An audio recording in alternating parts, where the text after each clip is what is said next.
Fat the Nuggets, and welcome back to Growing My Granda. It's time to teach him how to say his name. Isn't that great? If you didn't watch the first video, by the way, you're gonna be very confused.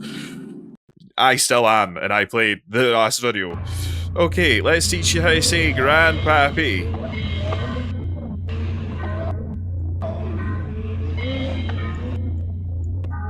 This is still a bit finicky. Especially if you don't have a lot of desktop space. There we go. Nope.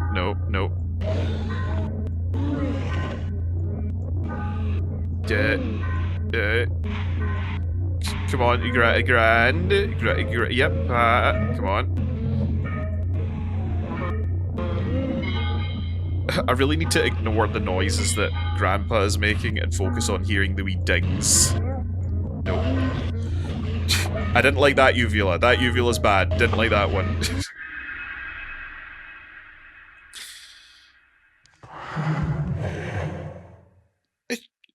Sure. Yeah, sure. Okay, yeah, we'll call that Grandpa. Having completed the lesson, you take a look back at the vocabulary module card and what was written on the back.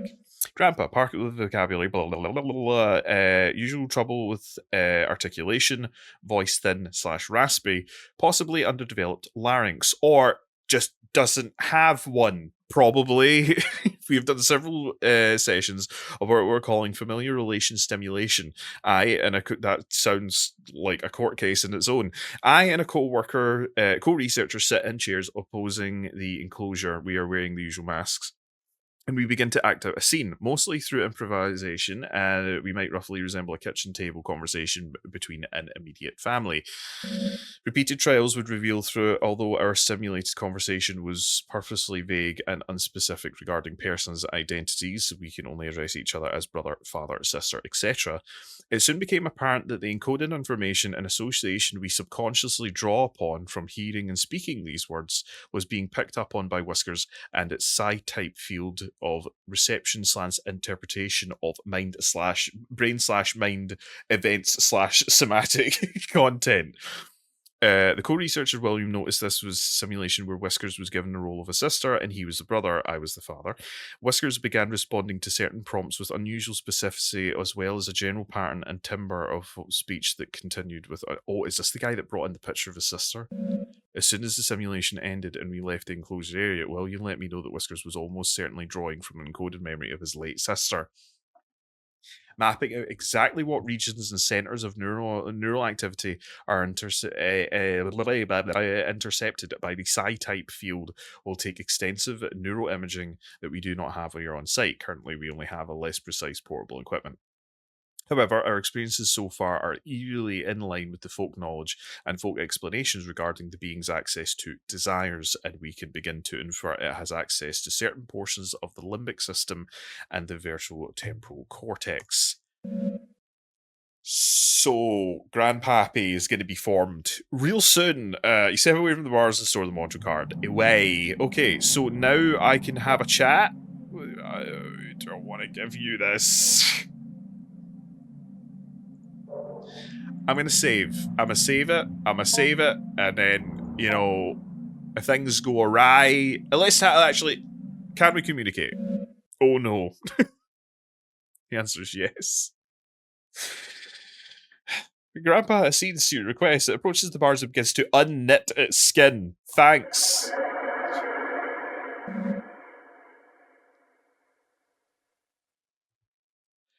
The inner Grandpa. You know how we all have an inner child? We also all have an inner Grandpa. I'm very much manifesting mine at the moment. Although still not fully formed, is revealed. It may be fruitful to speak with it if it can respond.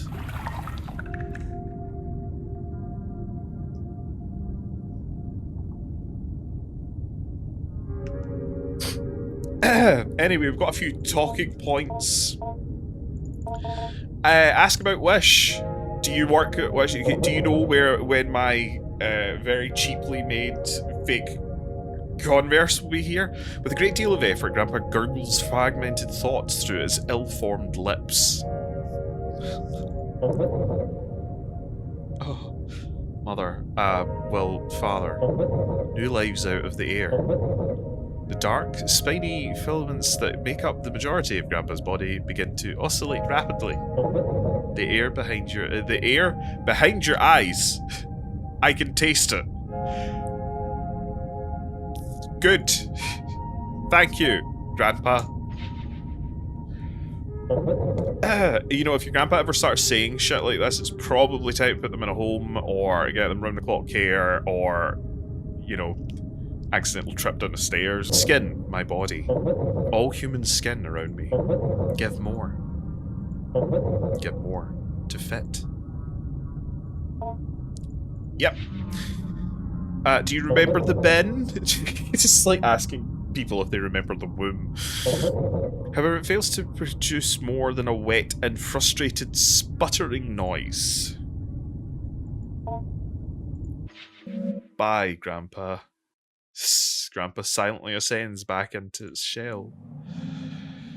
I made a mummy doll. Grandpa doesn't appear to be interested at the moment. Oh, that is even more cause for concern. Anyway, save. And I guess we move on to the end of the week. Yep, I'll end the week. End of the week can only go well. Food acquired, weekly summary. Oh Jesus. Documents acquired, a lot of stuff. Knowledge you acquired this week has given you access to language. We're rapidly approaching Burn Week, and I don't know if the Wayne is going to do it. Mrs. Richards approached me the other day. In order to remark on Andrea's development, she noted how much more at ease she appeared when called upon in class, and when asked to participate in group exercises. I told her that I'd seen this change happen as well, and that as much as I would like to take credit for it, I can only can guess dimly at what might be reshaping her attitude. Mrs. Richards posited that there was perhaps Adrian's family moving into the grandfather's property that caused the change. It apparently is out in the country, in a wooded area, full of wide open space, and far from the hustle and noise of the city. Perfect for a mimic to escape into, you know? The grandfather, Dr. Jacob Hart, had jointly purchased the land with the university he was employed with, the uni's first target, and began constructing what he was intended to be a satellite campus for the burgeoning psychological anthropology program he had a hand in establishing. Only one building ever ended up being constructed after Dr. Hart died in a car accident when driving back from the property one day. Sure. Eerily, at almost the exact same time, a grad student who was assisting Dr. Hart of some sort of project at the property vanished without a trace. The property sat in disuse for years, so how the fuck did the lettuce and the banana and the blueberries survive? It was tied up in a legal battle between Dr. Hart's next of kin, the university, the vanishing grad student's family, and the other students Dr. Hart was working with. Why exactly would they have any right on the property? Eventually the case was settled out of court. Only recently did the property fall into the possession of Andrew's mother. Obviously it was not going to be, I was not going to relay this whole tragic story to Andrea, who, I know, believes her grandfather still be living in the basement of the home. Besides, I thought she might already know all of this. Perhaps the elaborate story was a construction of her own way of escaping the morbid details of a life, or perhaps lives, cut short by the cruel force of fate and the cynical adults who squabbled in the aftermath. I determined perhaps the storytelling she was and continues to engage in should not be encouraged by me, at least not in the way I went about it before, where I made active inquiries into her strange fantasy of a semi-sentient ball of skin. When I saw Andrea did not bring up her grandpa or ask questions about his growth. Adrian could not stop talking about it, however. I had no choice but to weather her bizarre and enthusiastic confusions about her new best friend. Adrian, maybe we can talk about something else for the love of fuck. I'm not sure I'm following exactly. He's gotten so big. He has so many whiskers that come out, and I can see them move around when I think about him. I'm not sure what you mean. I'm so happy Grandpa is back. He's so much cooler than Mum and Dad. Once again, for what it's worth, I have put down the story she told me as best I could. Dre once again to grown Grandpa. Great. There's still nothing. Yep. Any changes? It's the mannequin moved. No changes so far. Still dark. Still afraid. Let's, you know, she's saying that he's gotten big. Let's see how big.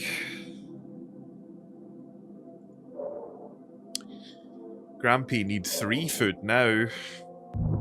Let's start over here. Oh, there's a bulbous growth this side now. Great. Well, let's... Finding vocabulary cards straight out the gate. That's good, good. That makes my job a whole lot easier. Rubbish. This. It just continues to form. Life.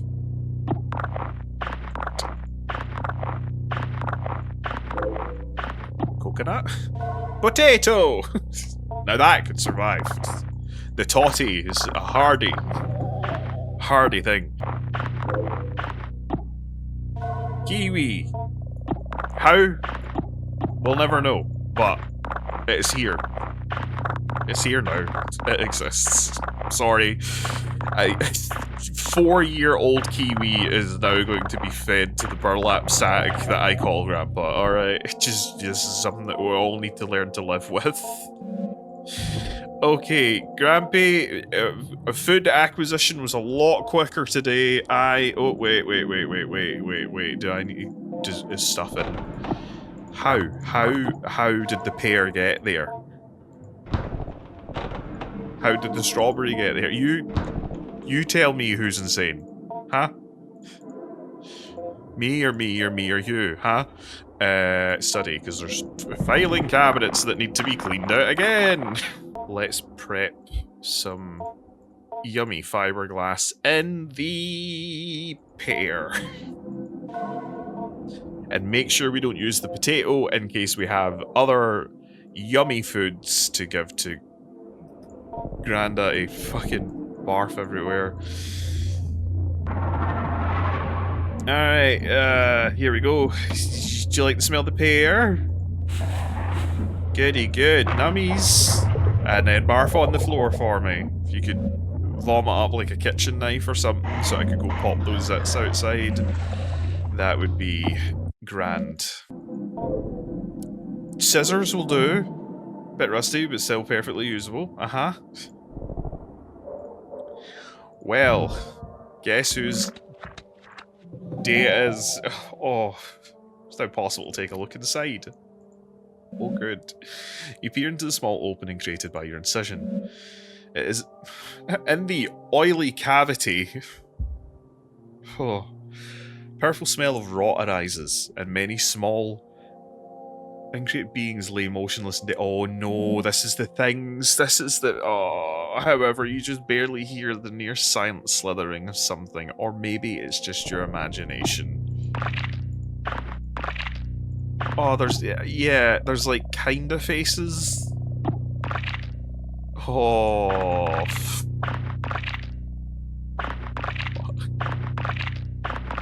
And you know what the game's... I know where this is heading. I know where this is heading. I need to give Granda the meat.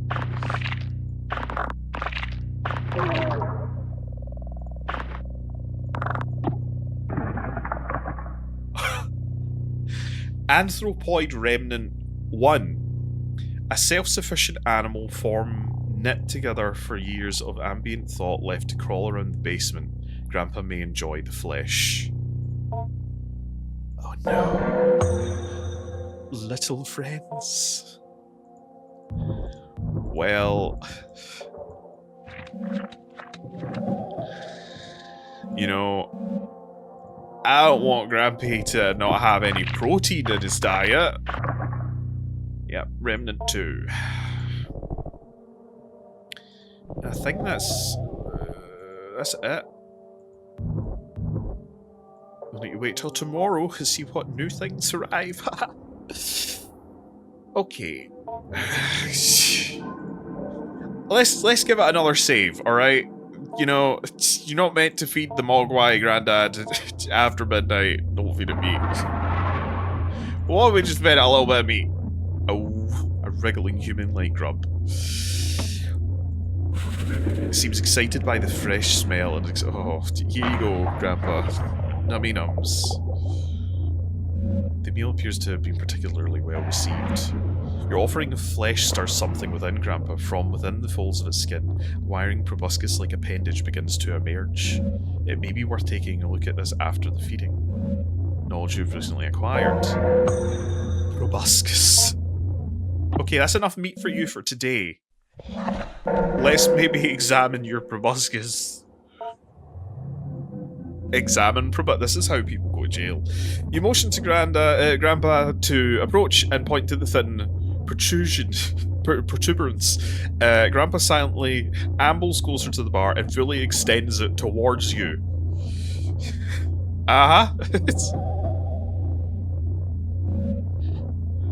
Minuscule needle-like extension from its tip. There appears to be one more thing you must give, if only for the sake of propriety.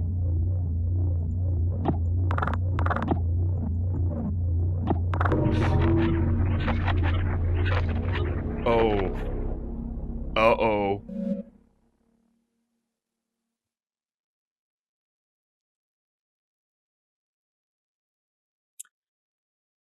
Grandpa has appreciated your blood offering. It will receive a symbol or totem from you now, although only one per offering.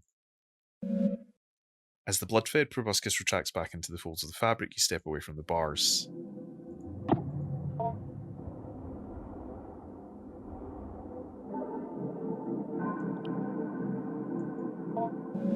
You approach the bars and hold out the mother symbol you created. Grandpa's spines quickly reach out and envelop the doll before drawing back. The doll quickly vanishes within the folds of Grandpa's skin. Constructing and then offering your mother's image to Grandpa, symbolically sated by blood, instills in you the concrete sense of completion.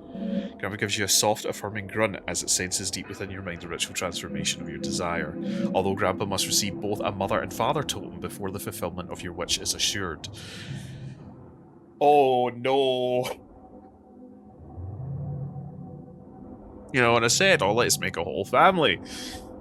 I didn't realise that I was actually doing that. I'm gonna save the other one. Look, you've had your protein, right? We need to make sure we get your fiber and everything else in you. Here, have some cashew. Have a strawberry. Neutral spot. Here you go. It's a strawberry, all right. Have a strawberry and a kiwi. You're not having the toddy because I might need you to throw up again later on. So here, have a kiwi. How's the kiwi smelling? Cool. Accept it as a meal. Great.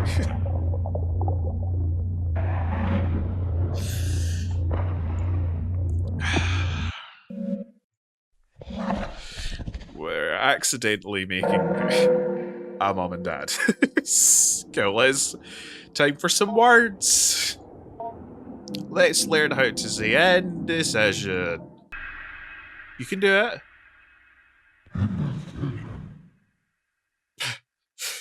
Very good. Did we get some gold stars so we could give them to Grandpa? We are introducing the later growth of whiskers to more subtle social cues and testing its ability to judge mental states of participants and conversations. The semantic content of the flow to whiskers via its psi field is still becoming muddled and slipped without indistinction into conversation throughout our intentions or instilling in a solid theory of mind will perhaps make it begin to understand that we do not know what it knows and know what we are without our control sending to it. One would think a theory of mind seems to develop as part of its maturation process. In order to hunt sapient beings, it must be able to deceive them. In order to deceive, it must be able to make certain metacognitive judgments, for example, if their deception appears to be working or how one ought to be deceived.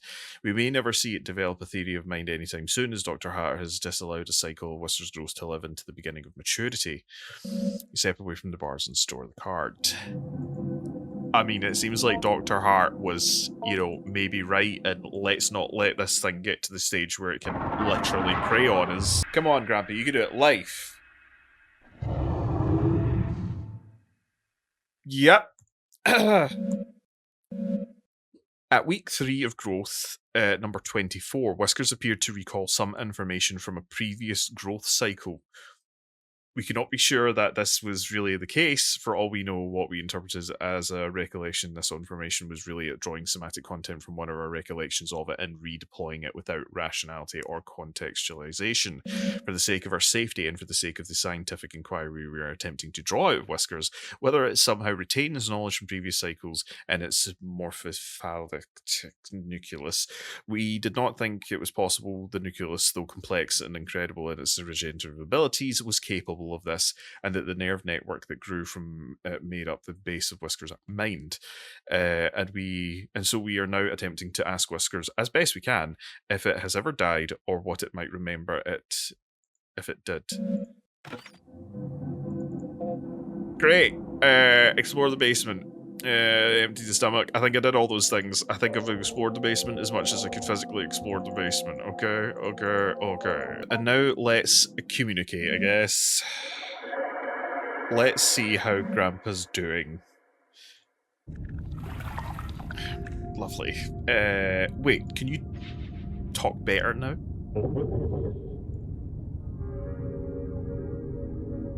Grandpa still struggles somewhat to speak due to his underdeveloped tongue, mouth, and jaw. However, it manages to rasp out an answer. Hunger is not enough. On the walls of the cave, the ochre can be hunger transformed. Desire is fulfilled by pain. Your grandpa doesn't have the right words. Right now, I can only say, I love you. Love is not enough, though. Desire is not enough. Project it outwards. Make it true to yourself, if only in symbol. Then it will be enough. For me, and for you. How's your shell doing? Something to grow in. My skin is not the doll's skin. My skin is not like your skin either. I can still feel your eyes on me inside. My shell. I have many eyes to see, but I don't need them as much as I need your eyes, with which I can understand as seeing me. There is a cycle of attention. You give me myself, but I am still not that. Slowly I form a human shape, and you see me more as human, and I become that. About the bin. Anything to say about the bin? He kept putting me in a box, sleeping and then set alight, and then in a box in the corner in the darkness. Most of you couldn't read then. The scribe came and wrote what everyone said. They wrote on strips of bark with thin reeds. No, it was not that. It was a paper posted somewhere. It had words to open the box. It was half dead in the box. The part of me that dies was put there for a long time. That part of me, the other thing they threw in, a refuse pile, papers they discarded. So it does remember. It's remembering fucking hundreds of years back, millennia back, whatever. Literally, it's remembering all the way back to, scribbling with reeds on some bark. How's language coming along? Any French yet? Grandpa is old. My lives were easier before I made myself to speak, and before you made clothes to wear and rules to obey. Your grandpa remembers. I've learned much in many lives and deaths. Keep speaking with me. I love talking with you and learning from you, and it helps your grandpa so much. Soon I'll be everything you would like me to be. And probably more. About little friends. The little ones, they grew like seeds off my skin. Worms fall off my body. Thoughts falling off of me. Dreams put there by others. When I was under the ground, I made only very few. Shepherds walked through the graves and saw them lusting for their wives, and my skin made their loving faces. I called them out into the darkness with their loved voices. One by one, I took their shapes and their skin and their blood. That was a long time ago, before stone buildings, before the orders of angels and orders and symbols, of words and symbols. I'm sorry, Grandpa's thinking, and there's a little left over from the others too. I'm still so hungry for flesh. Part of me is. I would even eat one of them if they fell off of me. Can't help it. They grow off of me, they fall off and grow in the dark, grow around me. Grandpa still struggles somewhat to speak. Yes, that's it. A part like a tongue. It was I was lost in the mountains and so thirsty. I was walking up a hill and found a lamb and drank from it with my tongue, and I fell asleep for a long time. I woke up as a half-formed child. I had died before. My grieving mother had remade me.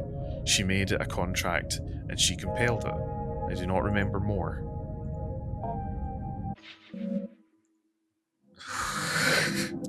It's like if demons were real, do you know what I mean? Like if they were actual things, do you know what I mean? I had to reload it because I'd clicked next day before I'd realised that I hadn't talked to Grandpa, so we're going to give the doll over again and make Mum. Save. Okay. Think I've done everything. I've spoke to Grandpa, I've given blood, I've got scissors, I've fed you, I've taught you, everything's great, end of the week.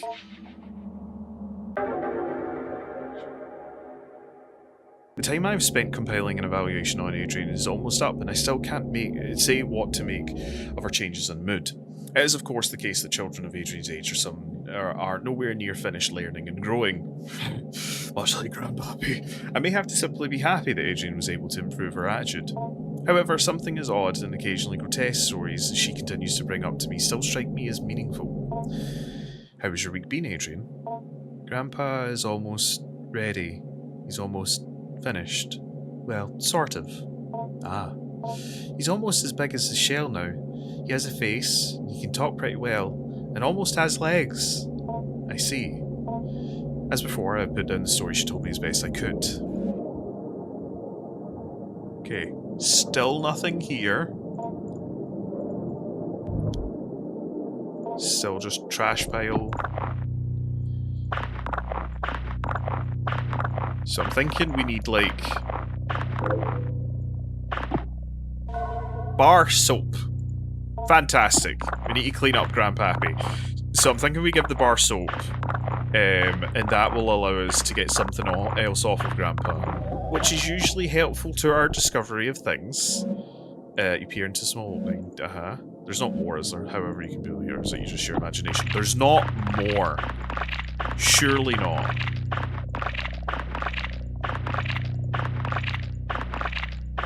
I thought it was like one bit of meat per contract. Oh, is that what the goat was? The mum was leaving out a goat as like a symbol of I want to make a contract. Why would I clean up in here? You know, are mum and dad really going to be that pissed off that I didn't clean out the oily fucking bulbous sack? Probably. Meaning. Aha. Great, let's talk about the meaning of life, Grandpa, shall we? Why is there 3? Why is there 3? Are we gonna make a dog as well? Flatbread. Part of me is genuinely thinking that, like, the fucking house is, like, or at least the basement is part of Grandpa, because why the fuck is this amount of rubbish reforming every week? Like, are my parents just opening the basement door and just flinging shit down it?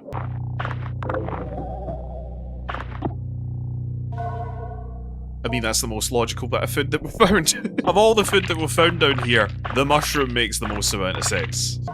Apple, sure. And a yep, this all makes perfect sense. Right, let's prepare soap and the potato... Soapy Spud. Let's go. Hi, Grandpa. How you? Oh, hi. Let's feed Grandpa the yucky first. Okay. Here's the concealed soap. I mean, you gonna give me a lighter that somehow still has fluid in it? Or... yeah, that'll work too, I suppose. You just sitting in your... oh, yep, you're just sitting in your seat now. Alright, well, I'm gonna go over here and then we can examine it, because, oh, fuck. Oh, dear. Okay. Oh, well. Time to make Dad. A classic of alchemy. Ooh, goody. On the virtue of the prudence when dealing with devils, seen or unseen. The splendours and terrors of God's creations inhabit the world of both seen and unseen, and just as one will not grapple with a lion lest they be a fool, one will not approach a being of the mind or aether without foreknowledge thereof. They are beings with no form, hidden between towering columns of air, and only appear by slipping into the heart or mind of evil and unclean men. But still are there more beings which straddle the realm between the seen and the unseen creatures, feeling through the air to see the heart and mind of men. It is only by God's grace and his angels and servants crushing these beings under heel that the magician might compel them to the magician's will, and so the magician must be perfectly clean and unerring in intent and ritual granted to us by God, or else these devils, seen or unseen, will devour them, and that being their nature. Nourishing of devils. Certain devils of particular nature are nourished by the element of fire, others by attention and prayer given by their idols, still others by strange and more obscure means. By God's grace, these requirements for nourishing a demon are part of the contract, only require a token of these givings, that is, a symbol. If a devil hungers for flesh, would strip a man to his bones in its devouring. The devil's hunger and nature, which thirst for flesh, can be held in absence with the ritual act of giving blood in only a few drops. However, the contract must be completed in full, and for the magician errs and does not conduct. Oh, so if we didn't do it fully, we'd be fucked. The guidance the devil once abjured to do not harm upon the magician will return to its devouring nature. Great. Into the bin. Oh shit, what was the code? 3233425. Don't know why I'm bothered, just fucking go read the file. 245. The lid unlocks, and with some effort you move the heavy lid off the bin. A photo of your father as a young man. Oh no, we're making youngins. It's gonna be a young mom and dad. We're gonna have to learn how to feed them as well. Dad, paper doll, glue them together. Yay. Okay, let's just feed Grandad. There's no proboscis, but that's because we need to give him some meat. Here you go, have your anthropoid 2. Silly a waving frenzy. It's not a sentence I really ever want to read again. And let's do the other food while we're at it. Here's a flatbread. Apple was the other thing that I shouldn't use, just in case. Here's a cashew. And that should be your 3 square meals for today. Great. Oh, Grandpa, your proboscis, please. Approach the bars and hold out the father doll. Quickly reaches out and grabs it. Great. Must receive both of our environment before your wish can be assured. Knowing this, completed contract. I really hate just like looking. Observe. Examine Grandpa, notice movements, but ears content and ready to cooperate. Great. Let's no, we've fed you already. Let's teach you some words. Because talking with you is always so good. Come on.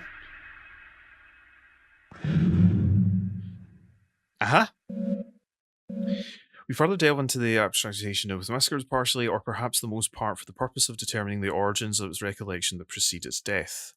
Dr. Hart has begun to theorise that in the process of death, structures of whiskers is comprised back into the morphological nucleus, and then later, upon re-establishing the nerve netting that is laced through its spine, it slowly reassembles and redeployed as needed. I do not think that in this case, for I can plainly see for the growth cycle in which whiskers has not received any pronunciation or vocabulary lessons, that its capacity generally for comprehending its environment is greatly diminished, and in the simulated conversations we carry out, Whiskers struggles greatly, or else does not participate.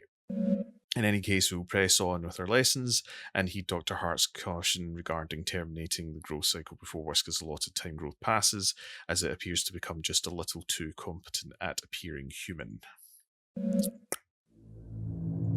Or, again, this is the thing when it looks like it's like sitting cross-legged, almost.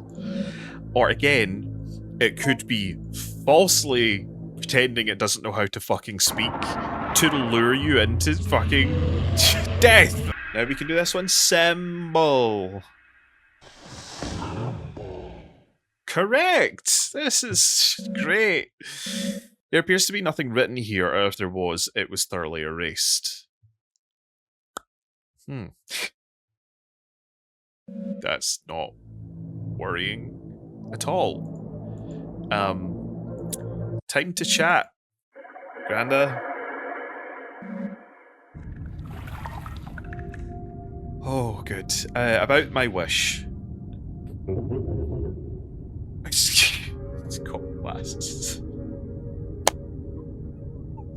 Grandpa loudly clears its throat before gently responding in a lucid, well-projected voice. Ah, you're asking me about your wish. When you wished for me to come back, that's when I knew I would.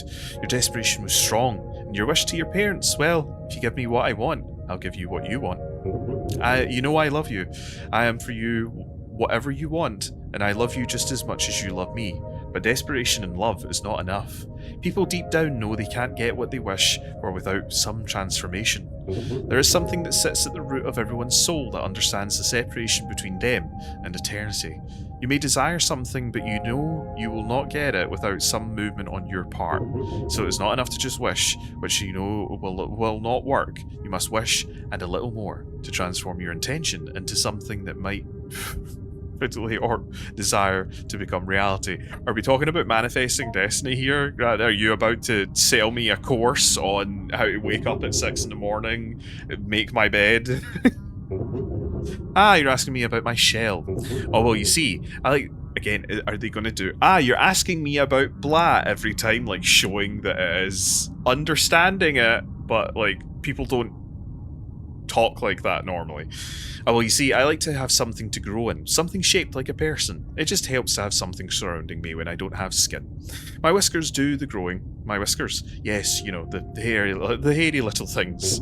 I am part of it, and it is part of me. However, my whiskers are what heard your wishing for me to come back, so they went to work in the shell you provided. The shell also helps you envision me as what you desire. You have such a nice imagination. If it weren't my shell, you'd have my whiskers exposed and knitting together my face. That might interrupt the feedback loop on my reading your desires, and then the acting upon the desires I have read, and then once again reading your reaction. We wouldn't want the interference with that. The material of the doll you put down is a good fit. It's not the most comfortable, but it's quite flexible, and thankfully my shell was able to adjust nicely to my growth. So we need something to hide in, because if you see it knitting together a face, you're not going to believe it's actually Grandpa, basically. Oh, you're asking me about the biohazard bit. See, oh, you're asking me about medical waste bin. I believe it's locked up. I heard them punch in the code many times as they placed part of burnt up, dying self into the bin. They often forgot what the code was and had to go check on the wall. Where they were always taping up sheets upon sheets of information. So much so that the new paper would cover the old. What do you think you would find in there? Well, perhaps something. They did throw trash inside from time to time, bits of paper and so forth. I remember seeing a man who looked quite like me. His daughter had given him a photo of her new boyfriend. He threw it in the bin in disgust and joked with one of his colleagues. It may still be in there for all I know. That is a weird timeline then. Oh, you're asking about language. Well, the more you taught me, the more I was able to learn myself by hearing what you were thinking and saying. A week ago I could speak a little bit, but that was less of what you imagined me to be and not quite the talker I am at the moment. Part of what I'm saying is of course made up of what you expect me to say. I think I'm very comfortable being open and honest with you because I am your grandpa and I love you. And certainly that makes up for part of what I am. However, there's part of me deeper down, the thing that created me maybe, that undying nucleus. is answering for me as well, and is unaffected by whoever might shape in what I become with their thoughts. So, I am playing a role, but there's still a part of me that will eat you. Well, yes, they come from me. They grow around me in pockets of flesh and protoplasm. Think of them like dreams, maybe. I'll explain. Have you ever had a dream that was a sort of like a bunch of people, places, and events you experienced all mixed together and jumbled up? It's sorting through and disposing of the refuse of the mind. My little friends are like that. Refuse. And in ridding myself of them, I'm casting off the excess material I do not use in developing light forms. Anyone who comes close to me, well, they are my eyes, my nose, my skin. Their thoughts become mine and shape what I make. However, when I was alone for a long time, I didn't have a lot of people near me. What you're thinking, expecting is shaping what I'm saying, how I'm saying it, do you understand? And so because I do not have enough input from my surroundings in order to put the material to use, the material falls off my body, crawling away and usually dies. I am able to make the most of my material when someone is looking right at me, projecting who I will be, like you are now. What you are thinking and expecting of me is shaping what I'm saying, how I'm saying it, do you understand? So see, there's still that bit where it's like, can you please click on all the images that are buses for me, okay? Could you do that for me, Grandad? It's just a little tube I keep to help me feed on blood. You could say it is my real mouth, but it's not really a mouth. It appears because you fed me flesh, one of those little friends you found, I think. You feeding me flesh was a symbol, a proposition, if you will, that you wanted to hold up your end of the bargain with regards to your wish.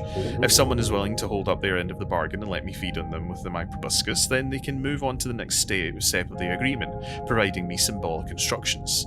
I hope that helps clear things up. Oh, you have another question? Do I like the blood? Well, my whiskers, I believe they like blood and the flesh. It's strange. They are me and yet they are not.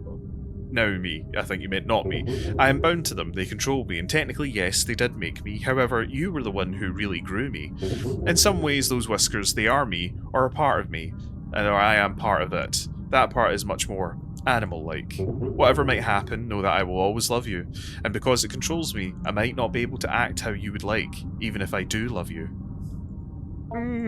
Anyway, about this completed contract.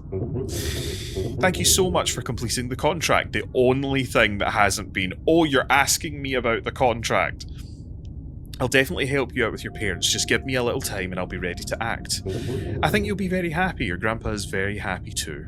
I did it all by yourself, you know. I couldn't have helped you if I tried. I would have really not have liked to, well, don't want you to not complete the contract. You would have hated that, but you do understand why I would have to. Maybe you don't. So much of your lives are made up, and yet that comes to pass what always once is fiction. You doubt yourself and your plans before they're even begun, and you believe that what is in front of you as if the essence of things was not something to put there long ago. Too much doubt can suffocate even the surest thing. Only with patience and growth and nurturing does something become what it will be, as you soon will see.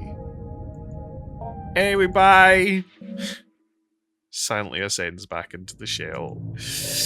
Well, I'm gonna save. And I am sure we did everything so we can end the week.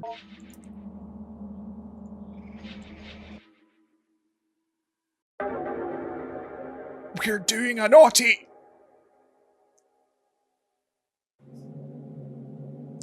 I met with Adrian one final time in order to see if we could reach some sort of resolution regarding her emotional trouble. In these past few weeks, according to the reports of her teachers and peers, she has shown remarkable transformation in conduct. I would also add my voice to this consensus. It seems as in our time together much has changed for the better. I'm not suggesting our meetings were the sole source of our sea change. I think something has happened in her home life that has reorientated Adriana completely. It seems to suggest as much, at least in her usual esoteric way, when we last spoke. Something tells me something may have changed with Grandpa. Yes, well, something did change. I read down her words verbatim here. I went downstairs like I always did, but I sort of felt like something was different. My parents weren't arguing, and I felt something had changed with Grandpa too. There was a weird noise, but I wasn't afraid. We don't have anything. We don't have any.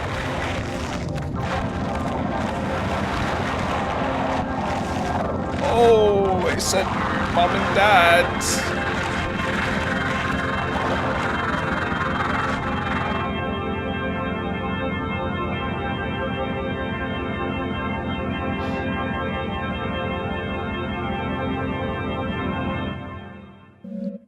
I think Grandpa had to leave, but before he left, he made my parents nice. He reached inside and changed them. That was my wish. Maybe even when I was growing wasn't really my grandpa. Grandpa left what I was growing behind.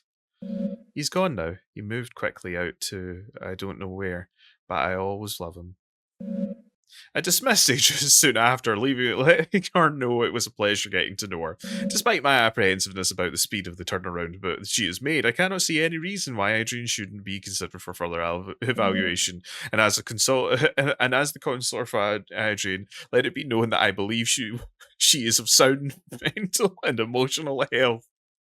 I am pleased to see things turn out this way, and if I may make a brief addendum, by happenstance, Mrs. Richards bumped into the Hart family the other day while running an errand. She told me the parents were a little odd, but very pleasant, and quite clearly they adored their child. They had never seen Adrian happier.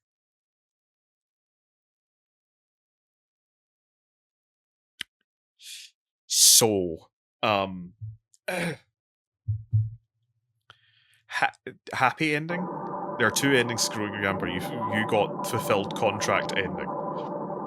I don't know if I want to. I don't know if I want to explore because I've saved it after I've given over everything. Unfortunately, I don't know if I want to play it all again to figure out what the other ending is, because I can imagine what the other ending is, which is Grandpappy eats his, But that's your whack for today. That's all for Growing Grandpa, a really interesting game. Not super long either, but super, really interesting, especially that kind of like nightmare body horror aspect of it. Really cool, like disgusting and horrifying to think about in depth, but really cool all the same. So I hope you enjoyed the video. If you did, bat the subscribe button, like the video, use your banter in the section down below, all that shite. I'll catch you nuggets in the next one. Alright, cheery bye.